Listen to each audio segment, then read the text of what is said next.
Is he who comes in the name of the Lord, our Lord God and Savior and King of us all, Jesus Christ, the Son of the living God, to whom is glory forever. Amen. Most assuredly I say to you, he who does not enter the sheepfold by the door, but climbs up some other way, the same is a thief and a robber. But he who enters by the door is the shepherd of the sheep. To him the doorkeeper opens, and the sheep hear his voice, and he calls his own sheep by name and leads them out.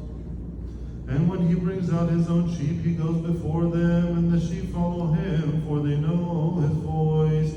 Yet they will by no means follow a stranger, but will flee from him, for they do not know the voice of strangers. Jesus used this illustration, but they did not understand the things which he spoke to them. Then Jesus said to them again, Most assuredly I say to you, I am the door of the sheep. All who ever came before me are thieves and robbers, but the sheep did not hear them. I am the door. If anyone enters by me, he will be saved, and will go in and out and find pasture.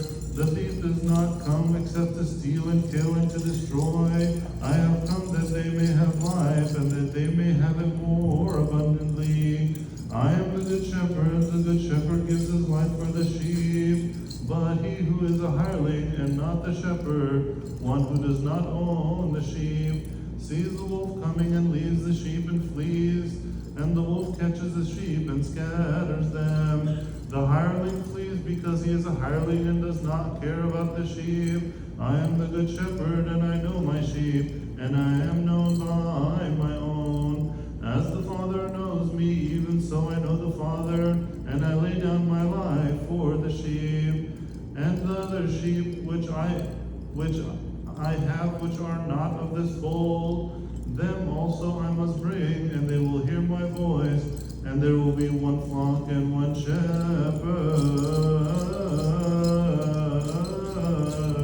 Glory be to God forever.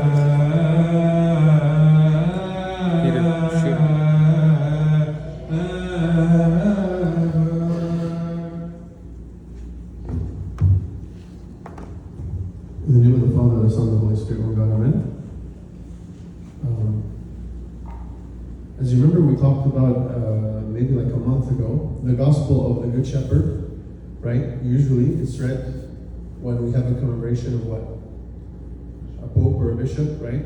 And because of the martyrdom today of one of the patriarchs, the commemoration of the martyrdom of one of the patriarchs, I believe, his name is Ambabulis, St. Paul, the Patriarch of Constantinople. He was the Bishop of Constantinople, or the Patriarch of Constantinople. So the Church organized for us to read this Gospel again.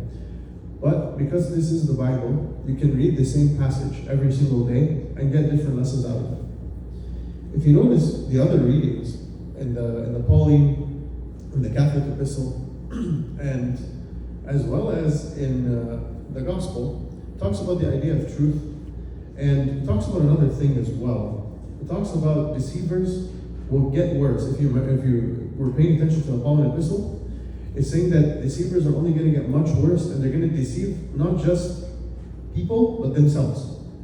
And this is usually the trend that happens. When people are living a lie in their life, that they will end up not just deceiving others around them, but they will start believing the lie they are living. And when it comes to our spiritual life and our faith, sometimes we have little concepts or little ideologies that we live by, and we think is okay, even though we know that it's not correct, or it may be harmful to me in the long run. But not just does this deceive the people around me, thinking that maybe, okay, well, this person is a good Christian, but he does this, so it's okay.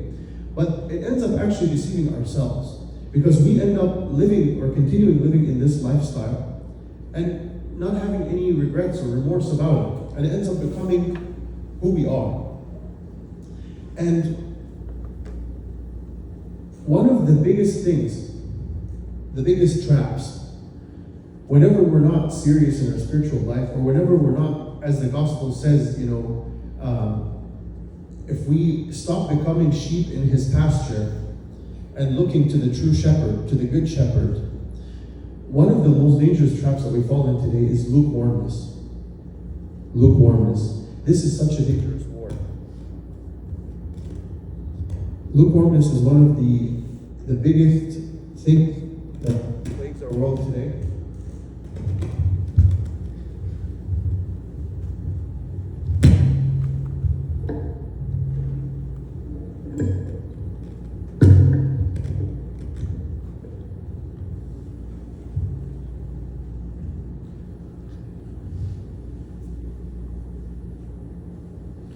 Lukewarmness is one of these things that truly plagues our world today and plagues us. It's one of these things that, one of these traits that makes us paralyzed to where we are. What is lukewarmness? If you actually Google it, if you Google the word lukewarmness, like for a definition, you'll see that it's defined as two things. The first is more of a scientific definition, which is it's the warmness resembling the temperature of the skin. Okay? So when you say the word room temperature, right? Something that your body is neither hot nor cold, right? Just room temperature. Another definition, which is more of like a philosophical definition of lukewarmness, is lack of passion, force, or animation. Lack of passion, losing the fire that's within us. Of course, when we talk about it from a spiritual perspective, spiritual lukewarmness is when I am at a standstill. Being at a standstill doesn't mean that I stop praying. That's the danger of lukewarmness. It doesn't mean that I've stopped praying or I've stopped caring or I've stopped going to church. It just means that I'm doing the same thing and not improving or not moving anywhere with my spiritual life. If I'm used to going to church once a week and that's the time that I spend with God, I continue letting this be a habit and letting this be enough. And over time, it will start decaying, but it's going to be over such a long time that we won't notice it, right? And it only starts happening that we get worse because I've gotten used to this being the norm. This is the habit. Same thing with my prayer. If I'm used to praying the same prayer every single day, and I'm not trying to get any fulfillment out of it, like if it's just a routine, Abuna told me to pray Our Father, Thanksgiving prayer, and a psalm. So that's what I'm going to do every single day. I'm going to maybe set like 1 minute and this 1 minute and that's it. If I get over this minute, then I feel like, oh my goodness, I'm wasting the rest of my time. I've already given my spiritual life. I've done my spiritual canon. And then we continue being in this trend for, going forward, right? And then this ends up being like where my life is, like a routine. And the thing is that when it comes to our spiritual life, unfortunately, having this routine, having a routine that never changes, where I never improve, never move anywhere, is acceptable to people, right? Yet when we talk about our careers, or even school, or anything like this, right? Who of us, when they get a job, very rarely will we see someone who say, oh, I'm content with where I am. I'm going to be doing the same thing, getting paid the same thing for the next 30 years of my career, and I'm happy. This is not a scenario that usually happens. It's actually the opposite. When somebody goes into a company, they want to start working there, and they start thinking right away, how am I going to prove myself so I can move up, right? And if I'm at a standstill for 2 years, I start looking for other jobs and things like this, and I start being frustrated. I want more. And this attitude, we should have this in our spiritual life. We should have this with our relationship with God, that every day, I want more. I want to know God more. I want to learn more. I want to gain more virtues. I want to work on that one habit that I have, that I confess about every single time. This should be the attitude. Not the attitude, I'm better than others. This person doesn't go to church except like once every 2 months. I go to church like once every week. I'm okay. In my father's house, there are many mansions. I'm gonna get my own acreage up there in heaven. I'm better than that, right? And we think that this is how it works. Unfortunately, this is a trap. This is a trap because what ends up happening is I stay at a standstill for a very long time, and over time things start to decay, and then whatever was the norm becomes a burden, and I start losing that heat that I had for Christ, and doing what after that? Decreasing in the time that I pray, reducing the time that I stand up to pray, reducing the times I go to church, Even my service doesn't become like how it was in the beginning. That's why one of the wisest things I heard from one of the church fathers is that it's always, I heard this in a sermon when I was young, about Luke's age, and I remember it until now. Abuna said that it's always easy to start a new service or to start something, but the real challenge is to follow through. It's easy to think, I'm going to start this, I'm going to do this, let's start this new service. And we're very passionate about it, and we begin. But then the challenge comes in whenever we start to see some things happen that are not to my favor, or I start getting lazy, or things start to get it becomes a burden, right? It's always easy to start, but it's never easy to continue. Because it's very easy to become lukewarm these days. We live in a world where everything is just accessible, where everything is just at my fingertips. It's funny, I don't know if I used this example before, but have you ever noticed how the more we advance in technology, the more it becomes, I don't have to move a muscle to do anything? Do you remember phones for those who are as old as me or older, because kids probably don't know what I'm talking about. But do you remember how phones, the smartphone used to be you have to put in a password, right? And then you press go, and then you end up, usually we mess up on it 5 times and the phone gets locked, right? Then they came out with the fingerprint. Oh, amazing, right? Then after that, now you don't even have to put your finger anywhere, you just look and it unlocks, right? And every year, what is the one thing they use, or the top thing they use to sell us any new product? It's what? Convenience. Faster. Convenience, it's faster. It's faster. You don't even need to go and log into your computer anymore to do your banking or to do whatever you want. It's all on your phone. It's fast. You don't need to put in a password, remember 100 passwords. Oh, you just gotta look at it and it will recognize your face. Of course it's convenient. I'm not saying that this is wrong and we should live in the Stone Age. I'm not telling you get rid of your technology. No. But what I'm saying is, if you look at the trend of the world, what is this really training us? Or what is, why is this really selling? Because us as human beings, right, we are trying to get the shortcuts in everything. We want everything easy. We want everything where I don't have to move a muscle. That's what we want. And the devil is loving it. And he's using it in a crazy way.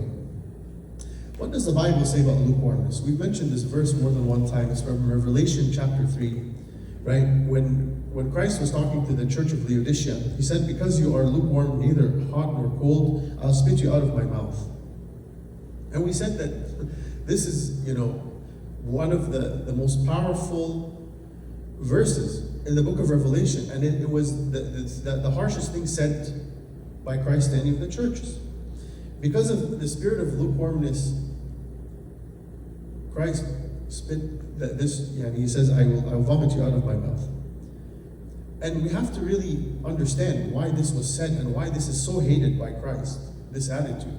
Because when we live in lukewarmness, we are in deception. We're living in delusion. As we read in the gospel today, we see that it says that the sheep, right? The sheep know the shepherd. The sheep know the shepherd. They know his voice. What lukewarmness does is it makes us forget the voice of the shepherd. It makes us forget. It makes us follow, hirelings. If you notice what the gospel said about hirelings, a hireling is somebody who is hired by the shepherd to tend to the flock, but they're not loyal. It's just I'll give you an example, right? A hireling is somebody who looks loyal, but they're not. Kind of like when people join a company and they're like, all of my life I have strived to get to this moment to join your company. All of my life I've worked so hard in college to join your company and to get a position in us. We don't care. I just want a job so that my parents can be proud of me, right? And then after that, a year later, another company opens. All my life I've been waiting to join your company. And this is a hireling. A hireling is somebody who is working for their own benefit. And unfortunately, Christianity today has many hirelings as their heads. Many denominations are just hirelings. They don't really follow Christ. Because if they follow Christ, they will follow what Christ commands with the complete doctrine. Not just half here, half there. Right? A true Christian is somebody who follows the commandments, who through the time of tribulation withstands the time of tribulation. Without schisms, without split, without us compromising our Christianity for anything, right? And we have to be careful. We have to be careful. All the things we hear about out there, when people try to make Christianity a different image just to attract people, this is not the goal of Christianity. The goal of Christianity is not for me to form the religion as I want to. The true goal of Christianity and the true calling of Christ to us is to follow in the truth. As we read in Matins and we read in the Vespers yesterday about the Beatitudes, blessed are you when they revile and persecute you. This means that if we follow Christ, we will be reviled and persecuted. And the result shouldn't be that we compromise and we go with what the world is saying. Oh yes, we're accepting of this. Yes, we're accepting of that. Yes, you can do whatever you want. This is not Christianity. So you have to be very careful. And a lot of the times, unfortunately, when we are in a state of lukewarmness, we start to question, why not the other denominations? Why not other churches? Why is our communion the only communion that's correct? Why is our liturgy 3 hours long? Why do we pray in Coptic? Why do we have to have long tunes? Why can't we just read words? Have you seen this church? They have a 45-minute service. Perfect, I can get on with my day. Right? And we start compromising. And actually, whenever I see something like this, I always recognize right away that the war the person is going through who's talking with me is a war of lukewarmness. And usually, 9 times out of 10, anyone who asks a question like this is somebody who hasn't attended the church in a while. Right? And it shows we're not improving. Whenever we start being comfortable with where we are, we start compromising. We start compromising and we start نبرر الحاجات اللي بره. نبرر everything that's going on. Give excuses to the wrong things, right? I was having a conversation recently with someone who I hadn't seen in the church for a very long time. And we were talking together, and he starts asking, he's like, why is communion at some of the churches that don't even have priesthood or anything, like some of the Protestant denominations, why are their communion wrong? Why is their communion wrong? Why is their service wrong? So are you telling me they're not going to heaven? And start putting all these accusations. And actually, I told him, Habibi, we never say, you're going to hell. When it never comes up to somebody who's repenting and says, you're going to hell, or change what you're doing or you're going to hell. No. We always guide on what we have as truth for us to get into heaven.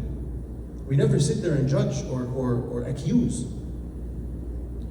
And then when we started talking about the communion, why our communion is correct and why it's a sacrament, I started to realize that maybe this gentleman, he's been away for such a long time that he started to lose, the passion that he had for the communion, the understanding that he had for the communion. And it's very sad. This is one out of many, many, many examples. And all of us are susceptible to this war. If we start driving ourselves away, we start being comfortable with other things that water down the truth. And it goes from one thing to another until we find ourselves completely away. And it's the most dangerous war in the world today. It's the most dangerous kind of persecution because it's coming from within. It's coming from within. And we don't only see it here, actually. We see it in Egypt as well. If you're following what's going on in Egypt, so many of the Orthodox Christians are leaving the church because they're being attracted to other things in other denominations. Many controversies being stirred up, the youth being riled up against the church and against the Pope because of little things kind of being put into their minds. And this is what the gospel is talking about, that when the sheep are out of the pasture, they are easy targets for the wolves. As soon as the devil has us out of the environment that is safe, outside of the walls and the borders of the church, which is what is protecting us and our children, we're easy targets. We'll start to see that wrong ideologies come into our head.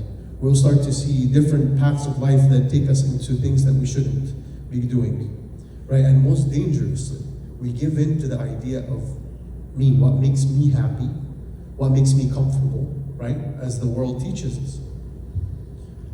But we have to be very careful with this war of lukewarmness that we all go through. Every one of us, in order to deal with this, we have to look at ourselves and see, honestly, kida, in front of God, how am I doing in my spiritual life? Am I really standing up to pray? Or am I just doing a routine? Do I stand up to pray at all? How much do I value time that we stand up to pray as a family? Or is this just something that prayer is just for church, and when I get home I'm tired, whatever, just as long as the kids are not making noise? I have to really ask myself, how much time am I taking to pray? What am I teaching my kids? Do I just invest in my kids' sports and activities in school? Or do I invest in them partaking in activities in church? Partaking in being honest in the service. When we're in church, am I teaching my kids how to stand up in church? Or is my goal for them, how do I make them not cry so that the service is quiet? Do I take the time to teach them why? Or do I feel bad for a little kid whenever they start running around or something like this? Do I say معلش أصل هو صغير? Or do I try to actually teach them how to stand up and pray? I want to tell you something, parents. If we don't teach our kids from their young age how to stand up and pray, they're going to grow up soft. They're going to grow up being those same kids that we complain about, unfortunately, even though they are God's children. That how come people are leaving the church? How come the youth ده احنا زمان لما احنا كنا صغيرين كنا لما نقول يلا نروح الكنيسة نروح النهارده الشباب بقى حاجة. طب look at your kids. If we don't pay attention to our kids now, this is what's coming for your kids. So before we criticize and before we start looking and judging others, let's look at what's going on in our own lives. Instead of saying معلش يا حبيبي أصل هو صغير, pressure your kids to stand up in the church. Even if it takes a little bit of pressure now, it will pay off later. حتى لو عيط أو صوت دلوقتي, later on they will realize we're not torturing the kids by making them stand. واحنا بنضربهم. It's crazy how today it turned into no. ما ينفعش. Their psychology. Their psychology عشان كده their psychology. مش عايزينهم كده they will be traumatized. Trauma. كلام جميل قوي بنسمعه. We have to be careful. There's these little things that we have to be really aware of. And if we don't pay attention to it, this is what's coming for the future of the church. Your kids are the future of the church. How you raise them is how the church will be, and how challenging it will be to withstand the temptations and the trials coming. May God give us the victory over the war of lukewarmness and give us wisdom in raising our kids and growing ourselves spiritually. May the glory be forever to God, forever and ever. Amen.